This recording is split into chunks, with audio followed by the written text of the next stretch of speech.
Yang menjadi Yes. pertanyaan saya terkait dengan dakwah yang masuk dalam ranah politik ini, Pak. Seperti apa batasannya? Karena bagaimana dengan dakwah yang terkadang mengajak atau mengarahkan ke salah satu pasangan calon jika itu digunakan dalam ranah politik itu biasanya sering terjadi di saat pilkada, pilpres pilkada dan juga pilpres. Silahkan Pak Ansar.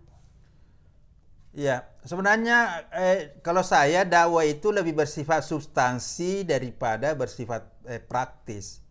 Dalam artian ketika kita Oke. menyampaikan dakwah, dakwah itu bisa menyentuh semua pihak dan tidak menunjukkan satu keberpihakan secara praktis. Kenapa? Karena dakwah ini kita harapkan memberi kebaikan kepada semua pihak. Dakwah ini bukan hanya ditujukan kepada satu pihak saja. Ya kan?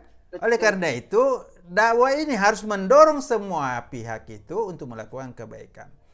Jadi dakwah yang mestinya kita bangun adalah dakwah yang substantif, ya, bukan dakwah yang bersifat praktis, pragmatis. Karena kalau sudah bersifat praktis, pragmatis, pasti ada ruang yang tidak tertampung di dalam dakwah yang praktis, pragmatis itu. Tapi kalau kita membangun dakwah yang Oke. substantif, apalagi bil hikmah, mungkin selama ini dia melihat kita lawan, ya, tanda kutip. Tapi begitu kita sampaikan dakwah, dia akan menjadi teman kita. Kenapa? Kita boleh berbeda jalan, tapi tujuan kita sama, ingin membangun negeri ini, ingin menciptakan negeri yang baldatun thayyibatu wa rabbun ghafur. Apa yang berbeda?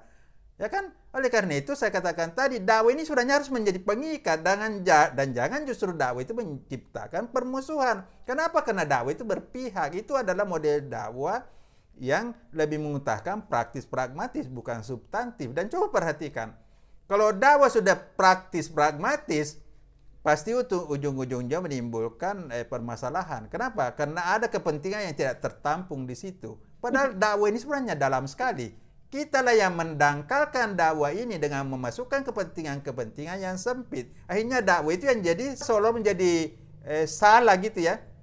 Padahal sesungguhnya kitalah yang mungkin ada pihak yang salah memanfaatkan dakwah itu. Jadi tolonglah dakwah ini Oke. dimanfaatkan untuk kepentingan membangun kemaslahatan, niat karena Allah untuk menciptakan kerjasama, harmoni dan kedamaian. Itu penting sekali supaya semua kepentingan itu Baik. tertampung ya. Ya, kira-kira Ya, begitulah Pak ya. Ansar, bagaimana sikap masyarakat jika diketahui masih ada pendakwah yang mereka tidak masih berpihak dengan salah satu ketika itu digunakan dalam ranah politik, Pak? Sikap Sebenarnya masyarakat harus bagaimana? ya, sebenarnya masyarakat itu bagaimana berkontribusi ya, bagaimana kita berkontribusi dalam Oke. membangun kemaslahatan dan membangun kebaikan di negeri ini. Dan kita semua bisa memberi kontribusi itu secara positif.